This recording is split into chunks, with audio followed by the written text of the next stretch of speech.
Secara turun-temurun, banyak masyarakat percaya bahwa keramas dapat mengganggu menstruasi wanita. Oleh karena itu, wanita diminta untuk tidak keramas saat haid. Konon air yang disiramkan ke kepala akan menyebabkan darah haid membeku sehingga mengakibatkan alirannya menjadi mampet atau tidak lancar. Alasan lainnya yang sering kita dengar adalah jika seorang wanita yang sedang menstruasi menyiram kepala atau keramas dapat menyebabkan darah atau keputihan masuk ke kepala atau otak. Nah, Tribuners, kali ini Memes mau ajak kalian buat bahas mitos-mitos apa aja sih yang ada saat kita lagi menstruasi tapi kita keramas begitu. Yang pertama, tidak ada keterkaitan antara keramas dengan kondisi menstruasi. Keramas atau tidak keramas saat haid, hal tersebut tidak membawa pengaruh apa-apa. Adapun hal-hal yang menyebabkan gangguan menstruasi adalah yang pertama, kondisi hormonal. Yang kedua, adanya penyakit dalam organ reproduksi wanita.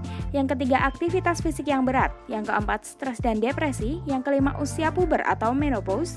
Dan yang terakhir, berat badan yang kurang atau berlebihan. Yang selanjutnya, air yang disiram ke kepala tidak mempengaruhi darah haid. Banyak yang berpendapat bahwa air dingin yang disiramkan ke kepala saat haid dapat menyebabkan darah haid membeku. Sedangkan jika yang menyiramkan air hangat, darah haid akan menjadi banyak. Faktanya pendapat ini sama sekali tidak benar. Hal ini karena tidak adanya hubungan antara pembuluh darah di kepala dengan darah haid seseorang. Perlu diketahui bahwa darah haid tidak berasal dari permukaan kulit, melainkan dari dalam rahim. Darah haid terjadi melalui proses peluruhan selaput rahim. Setiap periode tertentu, rahim mempersiapkan diri untuk janin dengan cara membentuk selaput pada dindingnya. Namun jika tidak terjadi pembuahan, selaput tersebut meluruh dan keluar melalui lubang kemaluan. Hal inilah yang disebut dengan menstruasi. Yang selanjutnya, darah haid ataupun keputihan tidak mungkin masuk ke otak, Tribuners. Ada pula pendapat yang mengatakan bahwa darah haid akan masuk ke otak akibat keramas saat haid. Tentu saja pendapat ini mengada-ngada. Secara anatomi, tubuh saluran reproduksi wanita tidak terhubung dengan pembuluh darah di otak, sehingga tidak mungkin darah haid bisa masuk sampai ke otak. Memang benar, seorang wanita bisa saja mengalami pusing ataupun sakit kepala saat haid. Namun hal ini terjadi karena perubahan hormonal yang dialami saat haid, bukan karena darah haid yang masuk ke dalam otak. Bolehkah keramas saat haid? Nah, dari berbagai penjelasan di atas dapat kita simpulkan, Tribuners. Tentu saja boleh keramas saat haid. Oleh karena itu, janganlah takut pada mitos-mitos yang tidak benar seputar hal tersebut.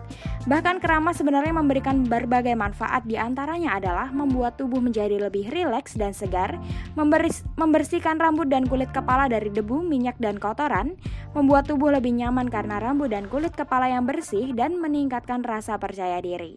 Jadi jangan percaya ya sepenuhnya pada mitos seputar menstruasi yang beredar tanpa mencari tahu kebenarannya, termasuk tentang keramas saat haid. Nah, itu tadi Tribuners seputar mitos-mitos tentang haid ya. Jadi kalian yang percaya saat haid tidak boleh keramas, bahkan sampai 7 hari berturut-turut nggak keramas, itu sangat-sangat tidak benar, Tribuners. Jadi kalian ya tetap membersihkan rambut kalian aja seperti pada umumnya kalian kalau mandi gitu ya.